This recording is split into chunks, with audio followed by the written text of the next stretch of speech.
Lights, camera, action. In a studio where local filmmakers talk to other filmmakers about the inside world of film. Cut! That's not the script.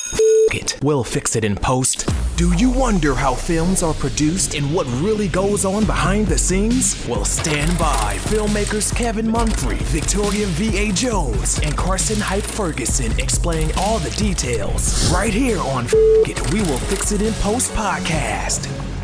Good morning, good afternoon, and good evening. Whenever you're listening or watching, I thank you for doing so. I'm Kevin Mumphrey, and this is Fuck It, We'll Fix It in Post. I'm here with my colleagues, Victoria V.A. Jones. What's going on? And Carson Hype Ferguson. I was going to throw a joke in there, but we got to guess, so I'm not going to do that. I'm happy that you decided to be on your best behavior for our guest. Wow. It won't last long, so don't worry about it. Oh, yeah, I know. I'm always on my best behavior. Okay. Oh, were you not here in the last episode? That was very good behavior. Oh, man, get out of here, man. It was very pleasant behavior. Man. Anyway, today we're joined by a standout voice in the Nashville performing arts scene. Yeah, I wrote a script for this, by the way. From his debut as a noted newcomer in the gritty comedy, The Motherfucker. God, that felt good. I literally wrote a script just to say that. That's funny. With the Motherfucker with the Hat, to his award-winning performance in the historical war premiere. Don't stumble over your words now. Hey, I didn't. No, he wrote the script.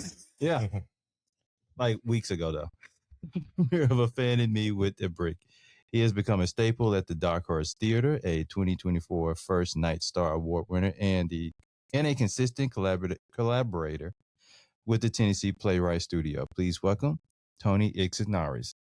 How's it going, everybody? I would give a hand clap, but you we're gonna work on it.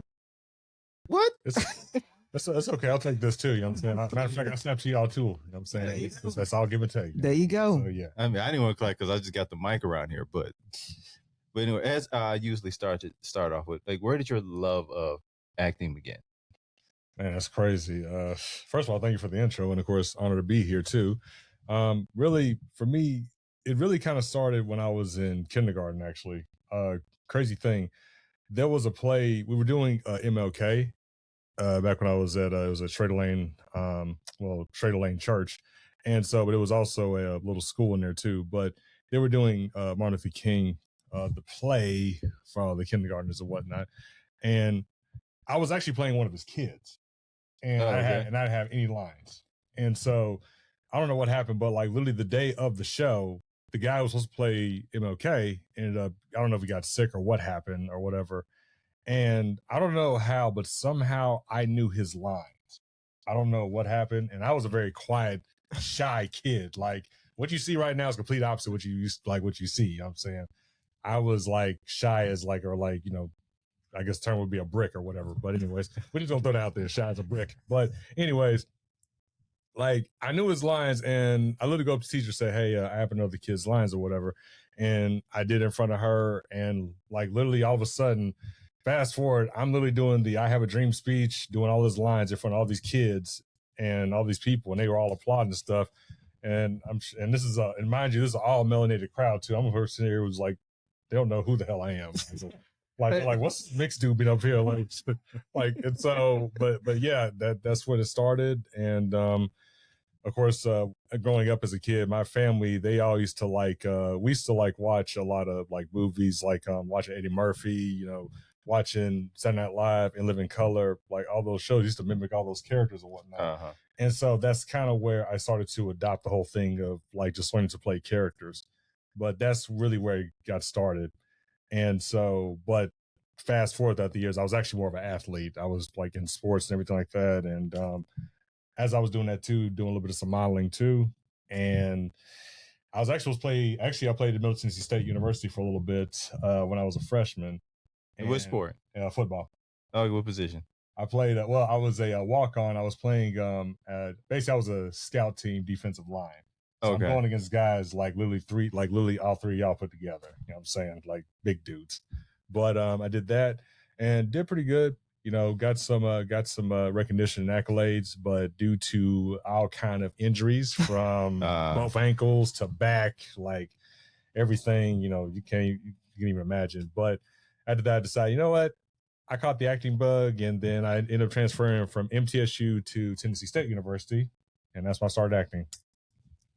So what was your first acting thing at MT? Actually, I didn't do anything at MT, Well, not MT, TSU. but at TSU though. I was telling him my first play I did was Oedipus Rex, and it's if y'all know or don't know, it's a Greek tragedy. Right, But I've heard of it. But yeah, it's I played on. Actually, they had me cast as the title role, and when I saw the lines, I'm like, you know what? Nah, I'm not doing that. So I was like, fuck that. I decided to play the role of Tiresias, who is basically like a blind prophet. So Yeah. I did that. So literally, I'm on stage playing blind and all that nice fun stuff. And how did that happen? Like literally, just the doors just swung open for me for everything else to come. How do you prepare playing a blind person? Man, at the time when I first started playing, like I really didn't know where to really start per se. But what I did do is I, of course, went to my director, asked how to go about this, and Right. he said, and basically they showed me go watch the movie Sin of a Woman, like with Al Pacino. Yeah. And so and so I kind of saw how he was doing it, where it's just like, you're not really like fixated, like unless like if I'm staring at this camera right here or like staring at this one, it's like, of course I'm looking right at it. But if I was, of course, blind, you're not really exactly looking at it. You're just sort of like kind of in a distance where you don't really like have a particular object you're looking at per se. Right. So, that makes sense. So yeah. Yeah. But did that. And of course I had to play an old man. Like, so literally I'm walking around like, old man would. So I'm literally blind and an old man at the same time. So yeah, called character acting. Now I've heard actors when they like when they play someone older, they may kind of people watch. Yeah. And they'll take things from like other people. Oh yeah. Now did you do something like that for them? Oh yeah, always. Like I do it all the time. Like matter of fact, the play I did, we were doing A Christmas Carol, cocktail experience. And this is we did it for like 2 weeks, or at least I did. And some people that I looked up as far as playing that role was actually a guy who I happened to work with. And of course, I'm playing the Ghost of Christmas Present. And if you know the Christmas, or at least I call him the Ghost of Christmas Present. You know what I'm saying? So hello for that too. But that's just my own little flavor to it. But there was a guy I work with who's also an actor. And one thing about A Christmas Present, he's very like jolly, very jovial, very like, just over the top and everything. And there's a guy that I used to work with, and he always kind of had that same energy. Yeah. And so when I go up on stage, like literally, like I just kind of change my behavior. I'm more like Ebenezer Scrooge, boy, get your rusty ass over here. Like, so like literally, I kind of borrow from him and his behavior, because he's always, anytime he sees somebody, he's always like, yo, what's up, Kevin? How you doing, man? What's up, man? I'm fighting your face, man. What's going on, man? What you doing, man? Look at all good stuff and sexy. Look at you, boy. So literally, that's how he was. He just had that kind of mentality about himself. So did you warn everybody before you come in like this? Because yes. like, oh, okay. Yes, I actually have footage of me doing that too. Like, and mind, this is in front of a live audience. Right. Like, we're literally in front of people. And I'm just like, as soon as they pass me the mic, I'm up on stage. I'm like, I'm on. So I'm like, Ebenezer Scrooge, and I just go right to it. So, and this is literally from somebody who I work with, but also too, the character with how I kind of saw Ghost Christmas Present was, like, if you kind of notice in the movie, or at least the story, and this is just me personally, and y'all correct me if I'm wrong. Mm. I kind of feel like that Scrooge is sort of basically Christmas Present's bitch. Because think about it though, he's like, he's kind of like, go on. Basically, the reason why I say is because if you think about it, like Scrooge can't go nowhere. He's basically at a place of point of no return. He can't go anywhere, can't do anything unless he goes through all these 3 different entities before he can pass on. You know what I'm saying? So for me, the way I thought of it was when he saw him, like I kind of thought like, okay, this is basically my bitch. So I'm gonna go ahead and like treat him as such. So and like literally, like I'm going all out as far as I'm slapping on the ass, everything. Oh wow. So yeah, like to me, that's just kind of what I got from it. But as far as to answer your question about people watching, I got it from somebody who I work with, and of course I got some bits from A Living Color and everything like that, just to kind of give it some more, kind of make it more over exaggerated. But yeah, with that role, I've done that, and even with motherfucker with the hat, actually it's based off of 3 people. Now the character I was playing, his name is cousin Julio. Yeah. And in the play, he's basically the cousin to the main character, hence the term, because his name cousin Julio. But in the play, if you really read it, first off, they say the guy is strange and also kind of feminine. Yeah. And so now they don't say he's gay or anything like that. But what I thought was after talking to after both myself and the main character, we both kind of were talking. His name's Carlos. Shout out to him. But when we were going over the like the chemistry between them two, like for some reason I thought to myself about a guy I used to work with. God bless his spirit. His name is Rich, and he happened to be a homosexual, and so I kind of borrowed from his behavior a little bit on how he was with people, and he always had this kind of weird laugh, this kind of thing going. I don't know, like, but I kind of borrowed from him a little bit. As far as his behavior and mannerisms. And actually one of my old bosses, like I kind of had him walking like this, where his fists were like this when he's like walking all over the place.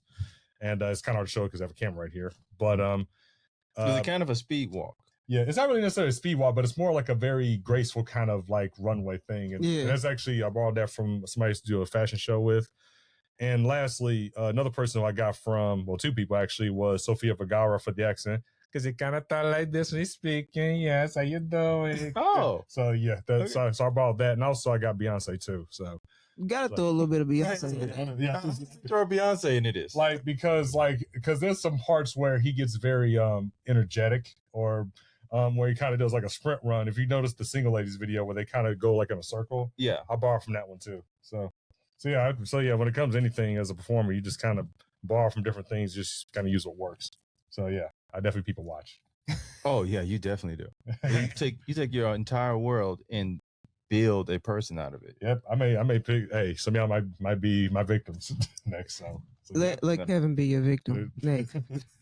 So yeah, I'm fine with it. But it's a good taste though. It's a good taste. You know, I think I'm rather boring, but hey, find something, go with it. And hey, boring is good. That's the whole idea. Yes, I think so too. So yes, that's what I mean. People don't realize that with boring, there's uniqueness out of it. I mean, these people, they may think they're boring, but when you really actually get to know people's authenticity and whatever, you can use that and turn it into something. You can create art with that. I was just gonna say, boring people don't go to jail very often. So that's just. Yeah, they do. I agree with him on that one. Like income tax evasion, like all kinds of stuff. Scamming. Yeah, scamming. Big time. That's a big thing right there. Yep. Boring. That's boring. Scamming is boring. Scamming is boring. Yeah. Exactly. I don't know if I would call it boring per se. It's not bloody. There's all different types of scamming. So I'm just saying. I know. I get those calls weekly. We ain't talking about them scammers though. That's a whole lot different. I'm going to lay off of that. But you playing football, so you're used to being out in audiences. Mm-hmm. Was there anything you took from your playing days that you put in the stage? Absolutely. One thing about when it comes to performing, I don't care if it's like, really, I don't care if it's acting, like even if you're in front of the camera or behind the camera or whatever, producing, directing, whatever. Really, at the end of the day, it's still just like with sports, it's all performance. You know what I'm saying? It's that thing of it's preparation, it's rehearsing, you know what I'm saying? No different from when you have to, like, you know, for me, I'm just speaking from a football standpoint, like we will watch tape to, like, you know, study basically the other team and get to know what they're doing. Same thing when it comes to doing a play. You're literally having to study and dissect lines and understand what exactly you're going to be doing, what you're saying, understanding who the character is, who the other person is, relationships, everything. So yeah, with all that, like basically I want to say that with performance, and it's no matter if it's acting or music, whatever, it's basically all a sport. And not to mention even the fact there's the physical tolling in that too. I even had this, like this year, like I literally went on tour for 3 months earlier with a company called Tennessee Theater Company. Okay. And we went all the way through the South and Midwest. We were performing Aesop's Fables. And and we're literally doing like 2 shows a day, 5 days a week. That's like a total of like 10 shows pretty much. And you're doing it in front of like kids, families. This is a kid show too. So literally we're performing in front of all these people. And It's a lot, like, because you're on stage, you got lights on you, just like, and here's it's a little warm in here, you know what I'm saying? Yeah. And so imagine that when you're literally on stage in front of people with the anxiety going and your adrenaline going, all that stuff. Yeah, so basically it is definitely a sport. And of course, with our stuff, we're interactive. So we're literally going off stage, right into the crowd, got the kids all wild up and everything. And did that for 2 months actually, February and March. And then after I got done with that, I got it with Edgar Allan Poe Speakeasy, where we're literally doing like basically one person shows. And you're literally like we're doing The Pit and the Pendulum from Edgar Allan Poe. We're doing The Telltale Heart. We're doing The Raven, of course. And so we're doing all these different lost my words. We're doing all these different readings, all these different creations from Edgar Allan Poe, but we're doing it as a one-person show. With one of we could do 2 people, but basically with that, you're literally doing like with that one, we're doing at least about a total of at the minimum 7 shows to about 12 shows like a week. And this is all between Thursday to Saturday, sometimes Sunday, then on total it'll be like 18. I've done 17. But yeah, it's basically a sport. So literally everything I've had to do, like when it comes to this, you're literally pretty much like, I would say you're literally trained like an athlete. Yeah. The only difference is that when it comes to athletics and it comes to this is that there's no shelf life for it. And actually, Jeff Daniels said that when he said there's no shelf life for acting or for performers. So what do you do? What is your routine before every show? What is your or ritual routine? Yeah. Like, are you talking about like before a show or like when I get the script? Before a show.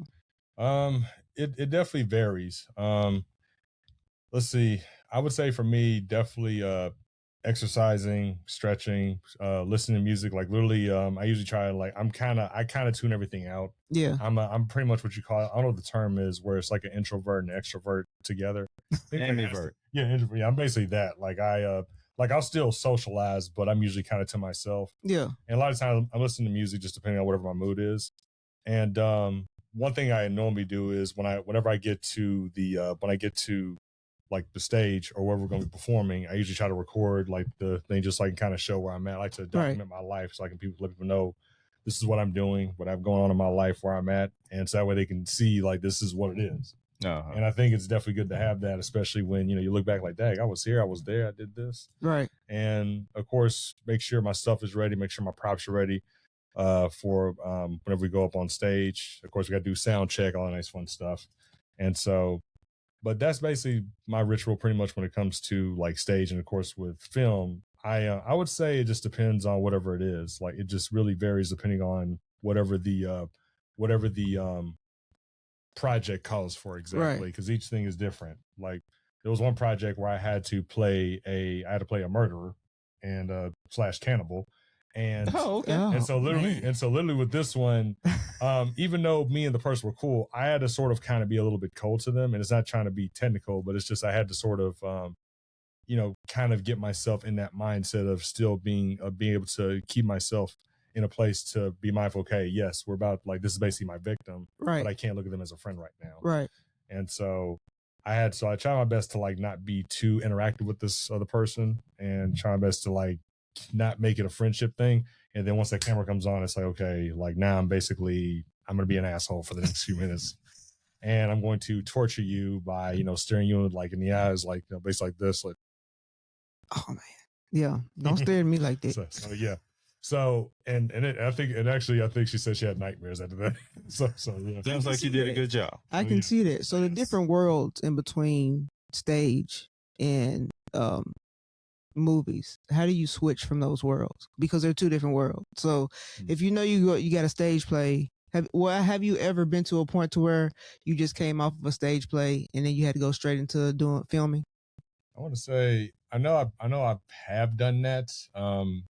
Let's see. And if that does happen, honestly, you just kind of go with the flow. And really, to be honest with you, just kind of treat each project differently. Because I've had times where literally I get off stage, and as soon as you're off stage, it's almost like you're still kind of always on stage. And even with like, for instance, with Edgar Allan Poe Speakeasy, it's basically both live theater, but we're also, of course, serving cocktails, which I definitely enjoy doing.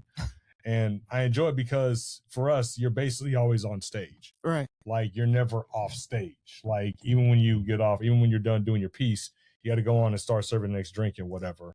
And so with that, it's like you're almost kind of switching a little bit sometimes. But and I hope that kind of answers a little bit of the question. But I would say I've had times where I have gone from doing a play, then doing a film, and then doing another project or whatever. But I think that's the fun of it, where you just sort of, I would say, and actually this is something I learned from one of my old acting teachers.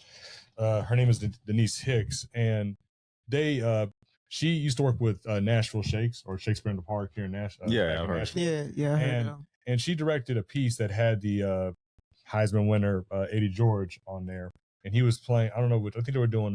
Was it like a one-man show? No. It was. They were doing Julius Caesar, I think. Oh, okay. But yeah. So, but basically, and she told me a story about how I don't remember the exact question I asked her, but she talked about how, like, with his schedule, with him both doing the play, right, and like also he had like a big schedule where he was back in Ohio doing some stuff. And not to mention, he was also learning to play. Not to mention, he was, of course, at the time, he was still acting. So he was going to LA doing stuff out there too, also. Like all this, all simultaneously as he's about to do a play. And literally, she came to him and asked him, "Hey, how are you able to basically learn this and still be able to like handle all this stuff going on right now? Because this is a lot. Like you're a very busy person." right. And his answer to her was, "Honestly, I just live in the now. I just live in the moment." And so when she told me that, I pretty much adopted that in everything I do now, where when it comes to no matter what project I'm in, I try my best not to think about all the other stuff going on. I try my best not to think about, like, because we all have times we think about life and other stuff. And of course, all these things, of course, think about, is this thing's going to work out? Is it going to work the way I want it to? Is it going to go well? Is it, people going to come out to it? Is it going to sell out? Is it going to be bad? We don't know what's going to happen.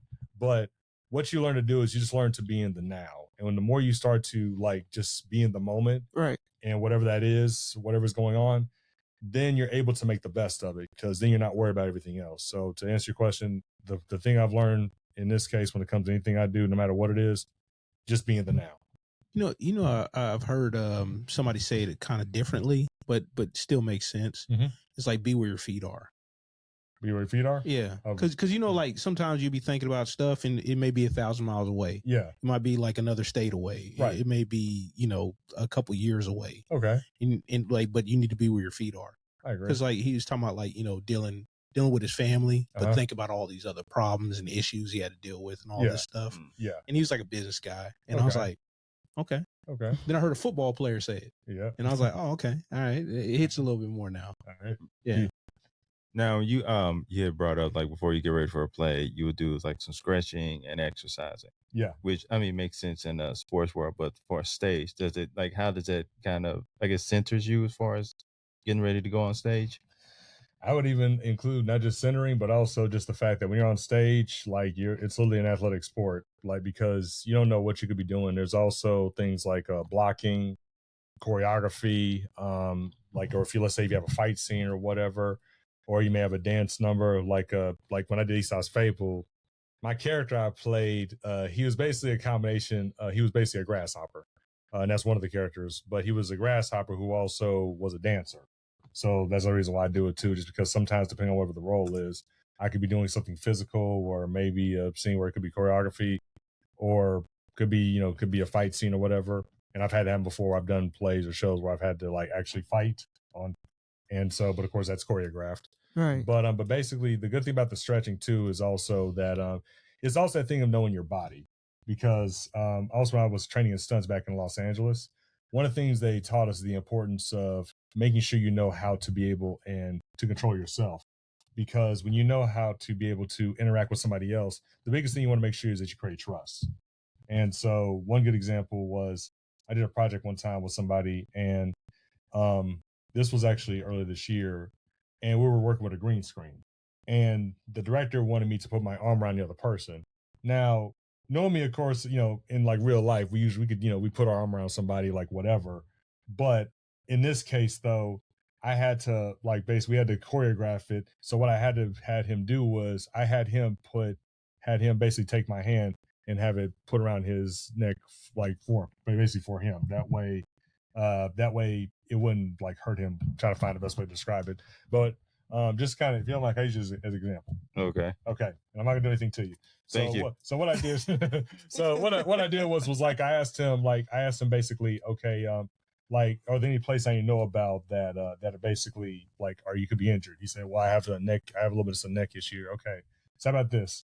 Like, you tell me or show me how you want me to wrap you up, and like, you want to take my hand, okay, and just put it around your neck or around your head, around my. So basically, I just had him do that, where like basically I had him tell me where to go. So basically, he's the one leading me, pretty much. So so when we did the scene after, like when we of course rehearsed a few times, then we went over it and we were able to get through it without him being hurt or being injured or anything happening. So does that make sense? That makes sense.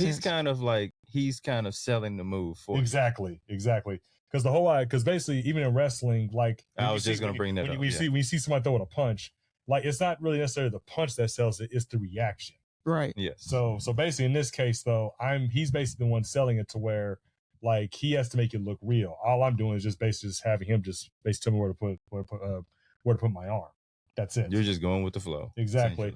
Which goes back to the whole idea of the stretching and everything like that. The biggest thing you want to do is know how to be able to control your body, because last thing you want is for the other person to get hurt or something to happen. All of a sudden, when something happens, you've got days, weeks, even months where you're having to have a delay, all because basically the star performer, Jamie Foxx, for like, not to, just as a scenario, got hurt. You know what I'm saying? Right. And now we got to wait, and that's money being wasted. That's time being taken off and things of that nature. Now, you said because you were born and raised here, right? But you've been to Los Angeles for a point in time. Talk about your experience in Los Angeles. Man, Los Angeles, boy. Whew, man.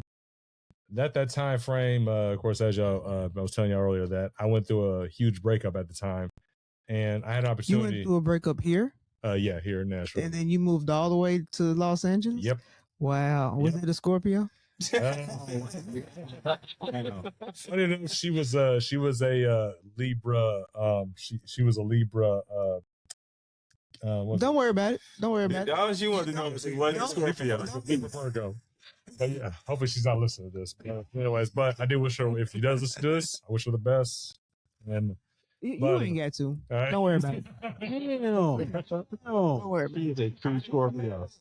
Moved all the way to Los Angeles. Don't worry about it. No. Continue your story. You went to a whole different coast. He had to get away. You know what I'm saying? Yeah, exactly. Not like to Memphis. He just, or so like Chattanooga or Atlanta. You said, I need to leave the entire South to get away from you. That is kind of wild though. Like I never heard anybody being like, I went through a breakup, so I moved to Atlanta. Yeah. Okay, that don't sound. Look, I love my peoples down there. I ain't never heard nobody say that. You know what? Perhaps you said that out loud. That's a great point. Yeah. Usually people get in breakups in Atlanta and they get the hell away from you. But I'm sorry. That's not good, man. Like, now you put it like that. Thank you. But yeah, I went through a breakup, and of course at the time I was still learning a lot about acting and whatnot, or the business of it. And so I decided I got an opportunity to go live with somebody out there to kind of get my feet on the ground. And just to kind of sum up my time in LA, it was definitely a growing experience where I met a lot of great people out there, and I felt like just going through the whole experience of really understanding myself and understanding more about the business of it and just what it really takes. I think if I had to sum up my whole experience in LA, is basically don't sell yourself short.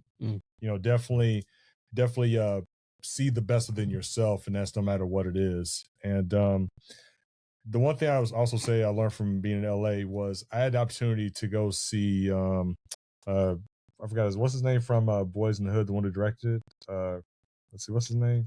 Single was John Singleton. That's how my brain was going. But yeah, John Singleton. I actually had the opportunity to see him. There was this thing called the 1 minute monologue mixer. Weird name to say. Okay. Shout out to Tammy Mack. But basically, he went over there and he spoke. And one of the things I remember him saying to everybody there, somebody asked a question about, basically how to make it to Hollywood, typical question. And he said basically to everybody, like, honestly, I mean, you could really make Hollywood wherever you're at. Mm-hmm. Right. Like you can sure, it's okay to come to LA and do your thing. It's fine. No big deal. But, but really to be honest with you, it's really when you make the best of what you have right now and you're able to make something of that. And that's really when the attention comes to you versus you having to go out there and do all this other stuff. And so, with that, I, learned from that. And as far as my time in LA, like I met a lot of great people there. I went to a lot of different mixers, went to take some classes. And unfortunately, I will say that at the time frame, I wasn't very confident in myself. Okay. And so there were times where I was, where I literally held myself back. Right. And so with that, there's some regret there. And actually, I even can regretfully say on this here that I had an opportunity to go basically audition for NWA. It was just like an open call or whatever. I didn't go. Oh, I didn't go. man. I didn't go. And that's on me. And I accept responsibility because it just goes back to that thing of I wasn't confident in myself and I gave up an opportunity. So when did the confidence hit? It really hit me, I would say, a little bit after both my parents transitioned. And it's like, and it was a long process, but I had to start understanding what it meant to be confident. And so for me, it's really kind of been a journey. And so it really wasn't until my parents transitioned. And as time went by, as I started to, and this is when I got back to Nashville too. Right. And at the time I wasn't acting, doing anything. I was literally like trying to basically pick up where I left off in my life, starting over everything. And so once I started to basically take care of myself more and started really feeding more into myself and stopped trying to look for validation from other people or whatnot, and just started learning to cheer for myself whenever I had those moments where I did well. Even if I didn't do well, it's okay. Accept it and just keep it pushing.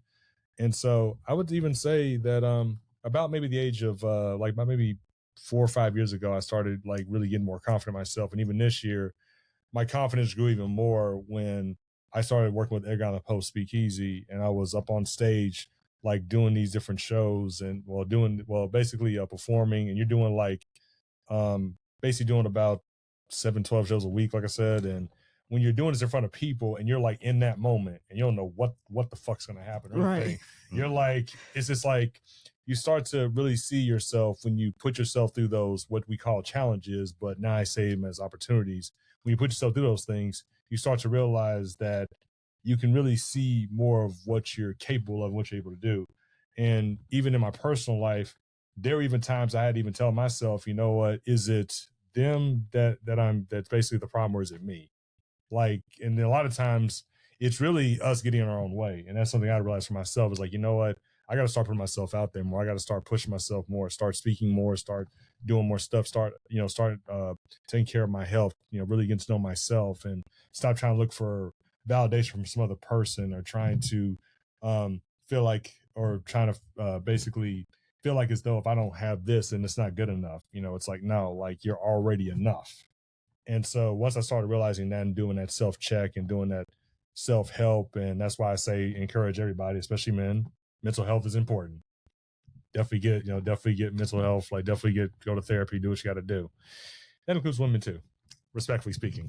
So yeah, but honestly, for me, confidence is definitely something I've been, that I'm definitely doing way better at now. And I've learned to kind of just honestly, you just don't give a shit sooner or later. Just don't care. Word of the day. You just don't give a shit. Exactly. Don't give a fuck. Just like the title. Spoken like a Scorpio. Say what? See, why you? I ain't said nothing about Scorpio in past 5 minutes. You said past 5 minutes. Past 5 minutes. Past 5 minutes. But I want to go back to something you were talking about, like kind of putting yourself out there. Yeah, and I'm asking for people who may be more, because actors are a lot more introverted than people may think. So kind of how did you kind of get yourself to putting yourself out there? Let's see, as far as acting, right? Yes. For me, it really kind of started about a couple years ago. When I first got back into acting again, this is and it's actually, when you point out Fan Me with a Brick, this is actually that came out actually after the pandemic. And so before then I wasn't doing anything. Of course, when the pandemic hit, I was suffering. It was bad. But once I did when I got called to do that play, Family with a Brick, and shout out to Sean Winslow on that one, and also of course Tennessee Playwrights. Really at that time frame, I just got back in acting again after the pandemic hit, and so at that time I was kind of going through a little bit of phase where I found myself realizing that I needed to stop being so like being in the background so much. And because during the pandemic, I wasn't getting a lot of work or anything. And actually, I was working production. I was working production at my church, Infinity Fellowship, and basically working the live stream, working cameras, doing audio, things like that. And so, but during that time, I wasn't really performing a whole lot or allowing myself to perform or to be able to be to put myself on the spot, because either like certain things would happen. I would let certain failures, certain experiences happen where it would cause me to like not want to put myself out there. And so when that happened, I said, you know what? I need to start putting myself out there more. And so, what was the question again? Sorry, we're just gonna let you keep talking. Gotcha. But basically, I think it was about being more, putting yourself out there more. Yeah. Okay. All right. But for me personally, sorry, I get caught up in these moments, man. And so, that's the ADHD coming in. But anyways. But when it comes to putting yourself out there, it really is about when I found myself playing the background a lot, and it's okay to do that, but I found myself just not really moving forward, or at least the needle not moving as far as in my career and everything else I was doing. And so that's why I decided right then it was time for me to start to put myself out there more. And the more I started taking opportunities, that's why I say there's no such, one thing I've learned is that y'all have heard the term, there's no such thing as a small role. Yeah. Right. Like you basically just kind of get whatever it is you have, you take that bitch and you like, I'm talking about you turn that into a freaking nuclear bomb. Right. When you get that thing, you take that little must seed and you turn it into a freaking mountain. Exactly. You know what I'm saying? So with that, I decided right then, you know what, no matter what I do, I'm gonna do it big, or at least I'm gonna keep finding ways to make it bigger. And so when it comes to being to really putting yourself out there more, even with the stuff I do with the shows I've been doing, I record and I put it out there, and I'm starting to talk to more people, connect, like get people social media and everything.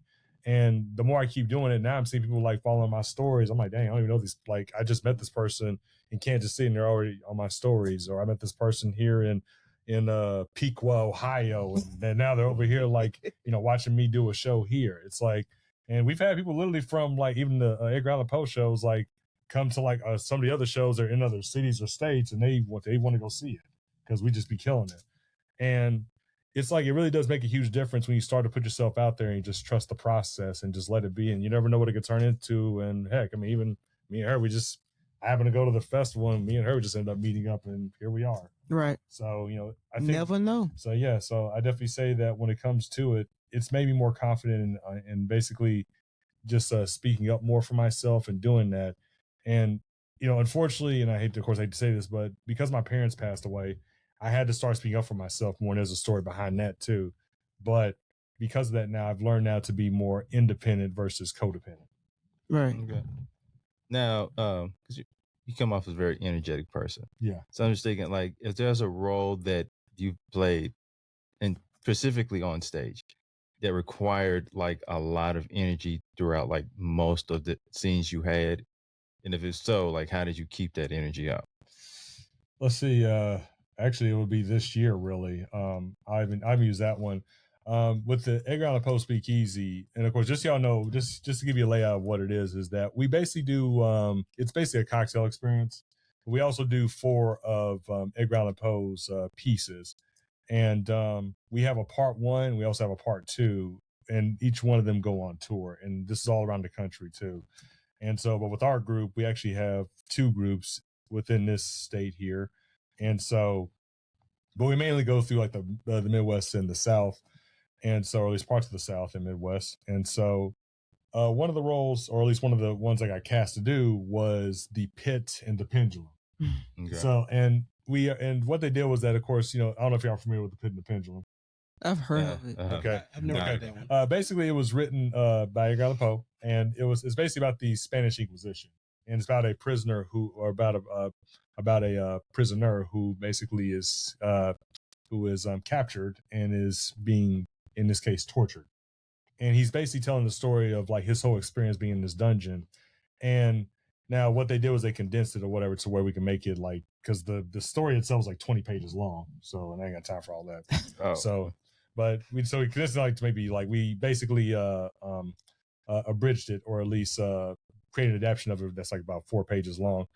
But with that, it's a lot of work because literally I'm on stage having to basically talk about the whole experience of being in this dungeon. And mind you, I'm doing this show like 3 times a day for like 3 days. Like we do 3 times a day on Thursday, 3 on Friday, and like 6 on Saturday. So mind you, I'm performing that like every single time. And so it's a lot because literally I'm on stage. Like there's even one point where as the when I bring up the pendulum and like I'm looking right at it, I'm like in a panic attack, like just basically going into that mode of like having a nervous breakdown, which I actually do on stage too. And I'm like screaming and hollering or whatever. And so wait, so you literally had a nervous breakdown on stage? I'm literally having a nervous breakdown on stage. Like I'm screaming and hollering everything. Like I literally have a YouTube of like the whole entire thing of me performing the whole entire piece. But yeah, like literally you're on stage. I'm literally showing like what's going on, what's happening. And so it's so I would say with that one took a lot of energy because I'm doing the show like I said, 12 days a week. I'm sorry, we're doing 12 performances a week. So because of that, it took a lot of energy, and I even had to take even had to take a sabbatical just because of that. So it's definitely a lot. Now, you're doing these shows like different days. Yeah. So, and you've done that for different type of plays as well, right? I've done some shows. Well, this is my first one where I could say it's a 1-person show, and like where you're literally in front of people by yourself on stage. But as far as other roles I've played, I would say it's definitely varied. Like, and actually, I would even say this year for me is probably the most I've had to be. Well, let me take that back. The last time I had to do something like this where it took a lot of energy was Tennessee Theater Company, which we're doing this show again for this season coming up. We did Little Red Riding Hood and 3 Little Pigs, and I play Pig 1, who basically I gave him the name the Notorious P.I.G., aka Piggy Smalls. So yes. Now understand this. I'm basically in a pig suit. So, and I'm dancing, and plus my character's a dancer too, so he's dancing and rapping and everything. And so, like with this, and also what I do is I run off stage into the audience. I'm having them like basically pretend to be trees and stuff like that whenever the wolf comes out.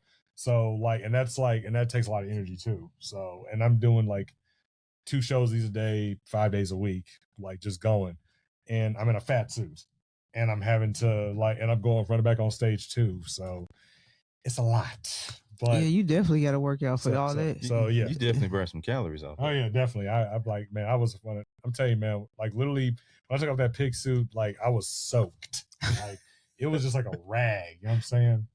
Like I literally I think one day I took off the pig nose and literally just sweat just came right into that thing. So I just made a nice little puddle. Yeah. It was quite a sexy look. You know what I'm saying? So is there when you're playing like a same role, different multiple days, multiple shows, they'll be like, okay, one day you may do it like this, or like day 2 you may add something to it or add lip something. Something to kind of maybe keep it interesting to yourself or not keep stagnant. It definitely varies. Sometimes yes, I try to of course find ways to make new things. Sometimes things just happen organically. When I did I'll give you one example. We did a Christmas Carol cocktail experience. We literally didn't get the script. Okay, here's the weird story about this. They gave us the original script, which is the classic version. We were supposed to be doing that. And we got that one maybe about a couple weeks before we were supposed to start performing. But then the day that we start doing the reading, which is literally a week before we actually start performing, right, they decide, okay, we're going to go ahead and let y'all read for this comedy script that we have here. So we're going to read the classic one. We're also going to read the comedy one too. And I already was cast as the narrator for the classic one, but all of a sudden I'm reading for the Christmas present one, which is what I got from doing that one. But we then read for that one. And so after we read the comedy script, they decide right then, okay, we're going to go ahead and do the comedy one. And mind, this is a week before show. And so when I get up on, so like literally I'm trying to go learn my lines, get ready and everything, prepared and everything like that. And so literally the day we started to perform the show, like, I don't know what the hell happened, but everybody loved it. And I don't know how I learned, I don't know how I remember, like, and I literally was like on stage, like trying my best I could to like basically trying to stick to the script, but then all of a sudden I'm improvising and I'm just going with the moment and just things just started happening organically. But that experience, I ended up, and I'm not trying to brag or toot my own horn, Taurus thing, you know what I'm saying? Taurus Zodiac. Like literally the crowd was like telling me that I was their favorite character. And so really it's just one of those things where you just kind of go with the moment to see where it takes you. And sometimes it can create some great moments, some better than others. Sometimes you may have some moments where some moments may not hit as much, but when you go with the experience, you just kind of see what happens. And of course, I definitely say, of course, recommend rehearse and, learn your lines and know your material, depending on unless it's an improv, different story. But with this one, we just made the best of it. And we ended up like having it to where they want to see that same show again next year. So you never know. Yeah, that would have drove me crazy. They give you a script and like, well, we need you to learn this next week. Oh yeah, it was terrible. We're all pissed off about that. Now I've heard that happen necessarily in film where they change the script around. Absolutely, yeah. I don't like, how often in theater have you seen situations like that? In theater, not so much. It's just with this one, this happened, but in theater, it's very rare. I'm trying to think of any time I've ever had that happen. But I can't say I've actually had a time where we actually like just completely changed the script. I will say sometimes yes, like in theater though, like I will say I've done shows where what we do is before we even start rehearsing, we have what's known as a workshop. Right. And what you do is that you basically read over the script and you go over it, and you'll like everybody like basically like you'll have like the cast come in, producers, whoever, and you basically read the script or whatever. And then sometimes what'll happen is that the director or the producers will decide, okay, we'll leave this, we'll take that out, we'll add this in here. And so, and a lot of times too, they'll have the playwright there too also, if they are present, to say, we'll put this in here, we'll take out of this, or we have to find out what something means exactly, because of course you have to think about language, culture, or whatever they were thinking about when they presented, when they wrote this down. So I would say like a table read. Exactly. Yeah. So yeah.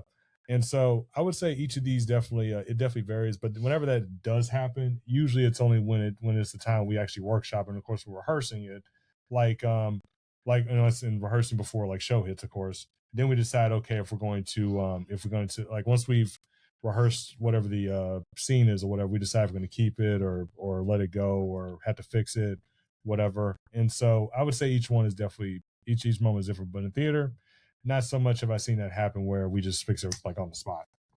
Now that you was mentioning the workshop, I know like, and Victoria mentioned kind of like from film is table read. Now I know for like writers, they kind of use it because you want to hear the actor say the words. Right. So all right, this may not flow the way we thought in our head. Maybe we'll rewrite it. Like, so how do the workshops work for you? Like, benefit you as an actor? It definitely helps because that's the moment we can actually ask questions. We can, because when we read the script, we don't a lot of times know what's going on or what it is, unless it's something that's like, let's say if it's like Romeo and Juliet, of course we're pretty familiar with that one. You know what I'm saying? But if it's like someone who wrote a script and it's like completely new, the good thing about this, we can ask questions as far as like, okay, like especially if the playwright is present, we can ask them what they mean by this or what they mean by this sentence or that word or like a certain like or a certain type of slang or a certain type of wording that we don't even know what it is, and that could be from a different environment. And so like for instance, there was one play I did where it took place in New York, and they said the term bodega. We didn't know what that meant, and then once they told us, like, oh, it's basically like a little convenience store, right? So like certain little things like that can make a difference. And so, but definitely workshopping helps because you get to ask questions, as what something means. As a matter of fact, another play I did, which was a gospel play that took place in Pittsburgh, they have a way of how they say, like, how we say y'all or you all? Yeah. They say yins, like all the yins. You know what I'm saying? I don't know, like, that's like a Pittsburgh thing. But like, that would have been very awkward if it was said here. Yeah, that sound like YNs. That sound like are you YNs? She had to work that in. She had to work that in. And then the weird thing is I didn't even know what it meant until I had to ask them, like, what does that mean? He said it means like you all. I was like, oh, okay, cool. because I thought that was like a typo or something. Yeah, I would have thought the same thing. So yeah, that's what I thought at first because I kept they were wondering why I kept skipping. I thought it was like a typo. No, that's going to say this. So, but yeah, workshopping definitely helps out a lot because right there you get to ask questions, work on things, come up with ideas, think of ways where we can be able to make it better, enhance it. And not to mention, it's the moment where the actors, the producers, director, everybody fight choreography, dance, whatever it is, lighting, whoever, audio. Everybody's there to basically meet right there to try to find ways we can ask questions and figure out ways to, make the play presentable and make it look good. Right. So it seems like you travel a lot. Yeah. So what are the pros and cons of traveling doing theater? Man, it definitely, of course, it's that thing of time. Right. Time is definitely like, it's time is undefeated. You don't get that back. For me, as far as the pros and cons of it, I mean, of course, the beautiful thing is you get to go different places, meet different people that you don't really see very often, and I say that in the sense of like, we have people we see in around the city or whatnot, right? But to go to a whole different like city, a different state, different environment, culture, like you get to meet different people who don't even know who you are, right? And so that's the beautiful thing of it, is just seeing these different places and experiences. The only con, of course, time, but also it's that thing of it's like it's kind of hard because as a man who's single, what I'm saying, you wish you have a little lady, or what I'm saying, but it can be very difficult, especially if you have a partner or whatnot, and because you're away, and right, unless they're with you, like when you're on your trips. Yeah. So that could also be a challenge too. Is like like basically you don't really get much of a life for yourself a whole lot, especially when you're committed for a certain amount of time. And for me, coming up next year, I'm going to be with Tennessee Theater Company doing Little Red Riding Hood and Three Little Pigs for about a month and a half. And basically I'm going to be on the road. And, the hard thing about that too is that it's that thing of moderation. It's that thing of you don't really get to go out a whole lot because you're having to focus on doing a show. You don't really get to do a whole lot of stuff because not to mention being able to have much of a life, or also having to find out ways where you can be able to like, have time to work out, have time to take care of yourself, have time to take care of the things that are important. And of course, things of that nature, because you're literally on the road, and not to mention, you don't know what could happen even on the road too. So, right. You know what I'm saying? Like, I cannot tell you how many times I've seen some crazy ass stuff happen with like trucks, 18 wheelers, animals, like all kind of stuff. Like there was one time, I think last year, we were like literally in the middle of the back roads, like in the boonies. And I don't know which state this was, but I kept seeing like deer just jumping out like on the road. Like literally almost every mile there was like a deer just jumping out of nowhere. Like it would just come up and come straight back. And there was actually one time one literally just went Evel Knievel up like through the van. You know what I'm saying? Oh. So yeah, it was like just went just straight, just you know what I'm saying? Just flying right by. So but it's wanted to test y'all gangster. Exactly. And it definitely got tested. Like that thing got tested and failed. Sheesh. I'm telling you, like, I don't even know if the remains are probably still there now. But anywho, as far as the pros and cons, like, and of course you're around people who are, depending on the relationship between yourself and the other performers, you're around people who you may either know them or may not know them. And so y'all either may become cool with each other or may not. And I think the weird thing about that too is that a lot of times there's that old saying of don't eat where you shit or whatever. However, sometimes when you're around people for a long amount of time, sometimes it can turn into that, and sometimes you can become enemies, or sometimes it can, become good relationships, and sometimes you don't know where it can turn into. Right.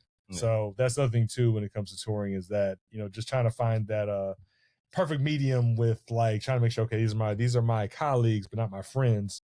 But also she's kind of fine though, you know what I'm saying? And, so it's like, but I can't mess with her because she's my colleague. So, but there's a lot that comes with that. Now, to answer your question. When it comes to again the travel, have you ever done like one show tour and then like jump to another one, or would you even suggest to take like a sabbatical from, like, take a few months or off from touring to do another show? I would say something close to that was really this year when I did when I came from doing Tennessee Theater Company and went going to Edgar Allan Poe. However, just kind of give you a backstory, or at least give you the story on that one. After I did Tennessee Theater Company, I I really didn't take a break or anything. I literally was just kind of working during that time frame. I was still doing some projects, some gigs, but I was also, of course, working regular 9 to 5 or whatever. And so I really wasn't doing much of any acting except only just through like if I was doing like a commercial or maybe a little short film. And then, but it wasn't until I got a poach, I got back on tour again. But that was like after, let's see, it was like in April, May, June. So really, I didn't start that till basically the end of June, going to July with Edgar Allan Poe. So right after about March with Tennessee Theater Company, I went like 3 months of not touring and just working, and then going straight into doing Edgar Allan Poe and going on tour with them. And so, but with that one has a little more flexibility to it. However, I would definitely recommend, just depending on whatever, I would say definitely take a sabbatical. But if you have like a goal or something you're trying to meet, you know what I'm saying, then definitely do what you got to do. Right, just go for it. Exactly. So I was like, for anybody, like if you do it, I mean, if you have the stamina to like keep going, keep doing it. But if not, I would definitely recommend take a break, rest. Understand this right here, you only get one of these. Yeah. That's right. done. That is done. You know what I'm saying? Right. So yeah. Now I had when you were talking about touring and like being single, I don't know if this is the case. It's just a horrible thought I had. Yeah. That like maybe certain actors had like how do I say this? Have friends in different area codes. Oh yeah. I would say don't put his business out like that. No, I'm not saying here. I'm just saying if you've seen actors who like, oh, I can't wait to go to basically you're asking him. Yeah, I'll say this. He's asking for a friend. I can't stand y'all. I don't like y'all at all. This guy's right here. I don't like y'all. Oh, wait. You're surprised how many ladies I know do that. Like I got ladies who got different men in different area codes. It's another stand-up comedian. Like female stand-up comedians talk about this. Yeah. Like this is a thing. Yeah. Performance across the board. Like, oh, I can't wait to go to Miami. Yeah.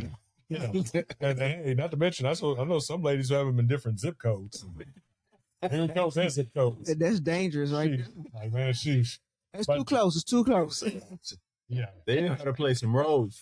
Oh yeah, definitely. Hey, on stage and off. Exactly. So okay. So what was the question? I mean, what was your answer? Okay. I didn't know your answer though. I mean, basically, I don't judge people as far as what you want to do. You know what I'm saying? I say, me personally, like I will say this: I try my best to keep things professional as possible. You know what I'm saying? That's just me. Like I like that answer. I mean, I will say I do have some friends who I have in other places or whatnot who I'm cool with. You know what I'm saying? Hey, it's good to have connections. We have social media. We have people who we know from all different walks of life, different cities, states, whatever, zip codes. That's a very politic answer. So, I like that. So yeah, I like that. So yeah, and not to mention other countries too. Hey, you know what I'm saying? It's what it is, you know what I'm saying? So, but basically, you have a great future in politics, by the way. Yes. I ain't ready to get the hair up yet. So yeah, but basically, to answer your question, I mean, if you make connections with people, that's fine. If it turns into something, cool. If it doesn't, then it doesn't. I mean, we're all adults here. Like a true player. Yeah, exactly. You know what I'm saying? I always say this, and this is just me personally. As long as you have an NDA and some contracts as far as what you want to do together, you know what I'm saying? I could go 50 Shades of Grey up a day. You know what I'm saying? So before we play, sign this right. Exactly. You know what I'm saying? Need your maiden name and put your daddy last name too. You have those on deck? There you go, right there. It's a whole folder. I don't play like that. I play on stage. Exactly. It's like, okay, sure. What am I today? Am I going to be Stephanie? Am I going to be Kim today? What's going to be like? What's that saying? Oh man. Well, Tony, thank you for taking time out to talk to us today. I always like to wrap up with actors or pretty much anyone. And I ask them, why do you love what you do? Hold on. Before you do that. Yes. What do you have coming up next? Well, let's see. Next, I would say, this week. Oh, wait. No, this week is a New Year's Eve, right? Right. Okay. Yes. Next week, I'll start going into doing Tennessee Theater Company with Little Red Riding Hood and Three Little Pigs. Gonna be touring with that. Actually, I'm sorry, I take it back. First, I'm gonna be doing Edgar Allan Poe. I'm gonna do that for 2 weeks, then do Tennessee Theater Company with Three Little Pigs. So, and I'll just be honestly, I'll be touring between mid-January to basically March or the end of March, and whatever I could pick up between then. But that's about it so far. I will say I am kind of at a place now. I'm wanting to do my own stuff now, Right. because sooner or later you get tired of doing other people's stuff, and as much as I appreciate it, I feel like now I'm at a place I want to start doing my own projects now. But that's what I have coming up as far as of right now. Okay. Now, as far as your own stuff, that film or stage or both? More stage, but because literally, I put it like this. I'm just gonna say it's stage. I don't want to jinx it, but it's gonna be stage. But once it's done, I'm gonna definitely let y'all know about it. Okay. Oh, yeah. So yeah, but I do want to do other things too, like film and television and whatnot. Most definitely. Now, actually, before we wrap, now I'm thinking of it, because you talked like about Tennessee playwright. Well, it's Tennessee Theater Company. Theater. Yeah. Tennessee Playwright. They did Film with a Brick, but Tennessee Theater Company. That's why I do. That's why I do the kids' plays. So you've mainly stage right, done Tennessee Theater, Dark Horse. Any other ones? I've performed at Tennessee Performing Arts Center. I did that when I did a gospel play with that one. And let's see. I've done that. I've done Dark Horse. I've done Tennessee State University. I performed at Belmont University. Let's see. It's beautiful theater too. Yes, it is. Let's see. Yes, And it is. I saw it a few months ago. Oh yeah. My God. Oh yeah, man. And let's see. Let's see what else have I performed. As far as other places, I mean, I performed in. I'll say as far as states, I performed in L.A., Kentucky. I performed in Ohio, Mississippi, Alabama, Missouri, Indiana, North Carolina, South Carolina, Florida, Texas, Oklahoma, and Arkansas. So yeah, I performed a little bit everywhere, and Kansas. Now, for people here who hasn't been to like any of like the Dark Horse or the Tennessee Theater Company, kind of give it like maybe a summary of what those places are and like your experience with them. Dark Horse is Dark Horse actually used to be a church that they turned into a theater, and it's a very, I would say it's kind of it's not like y'all been to a black box, right? Yeah. Yes. Okay. It's not exactly like a black box. It's almost kind of equivalent to that. However, I would say the way the stage is set up is like I don't know why they do it like this, but they have the bathroom where like you have to literally go literally on stage just to get to it.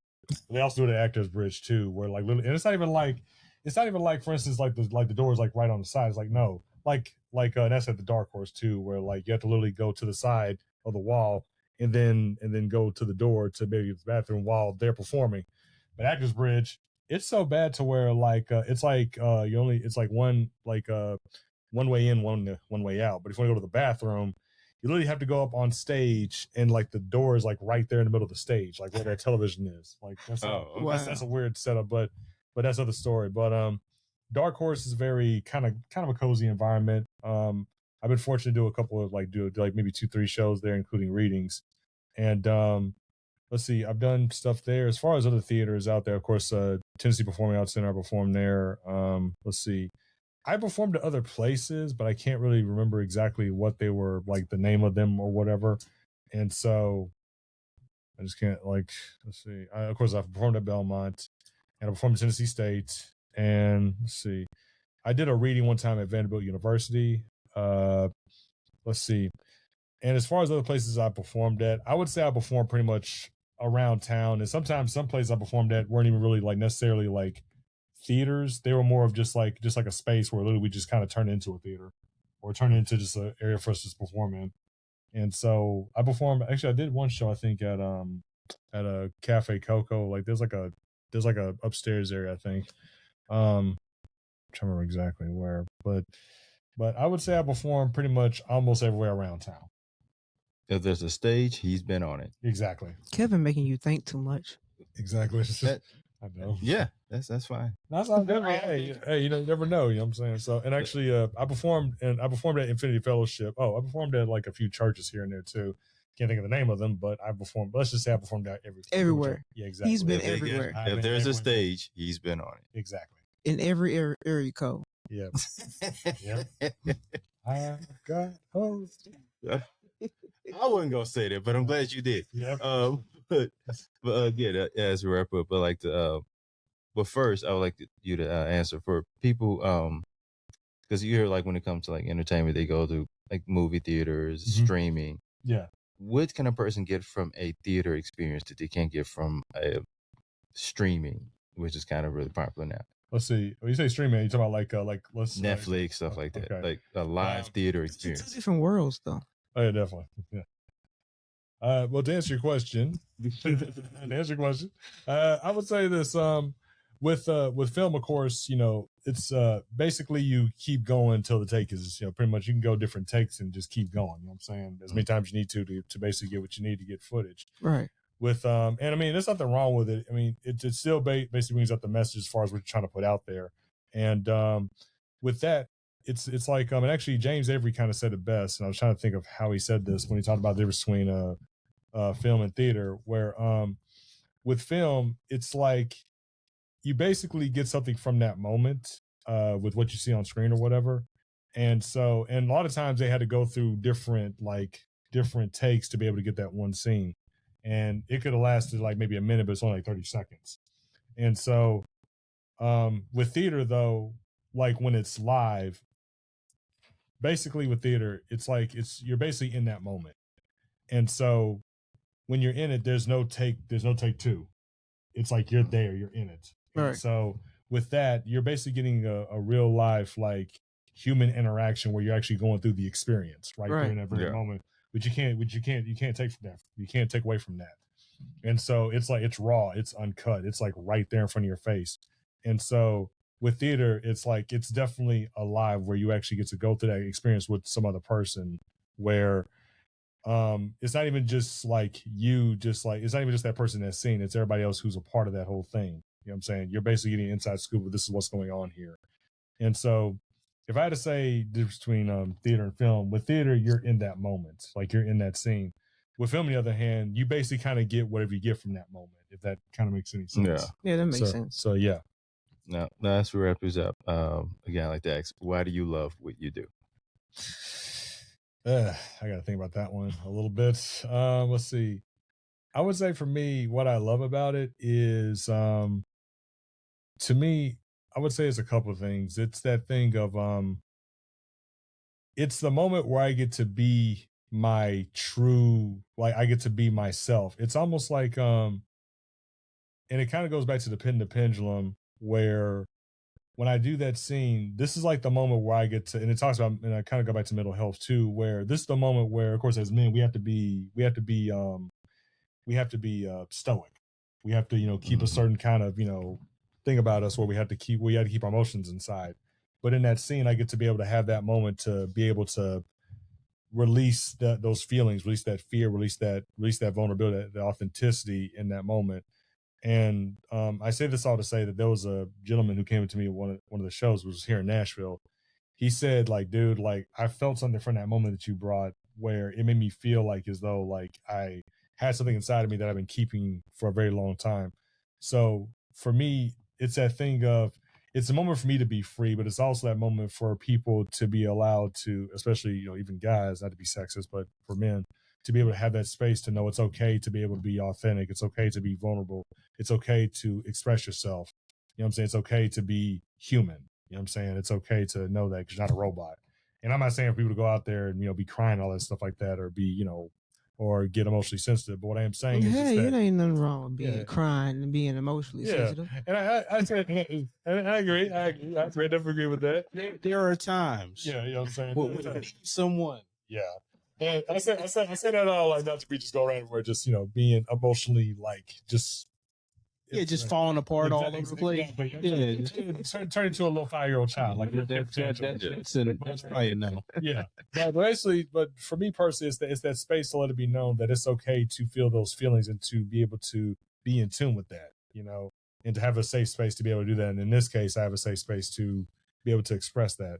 And so for me, it's just, for me, what I love what I do is that I get to be able to have that space to express that, to be authentic and to be vulnerable when in real life I can't always do that.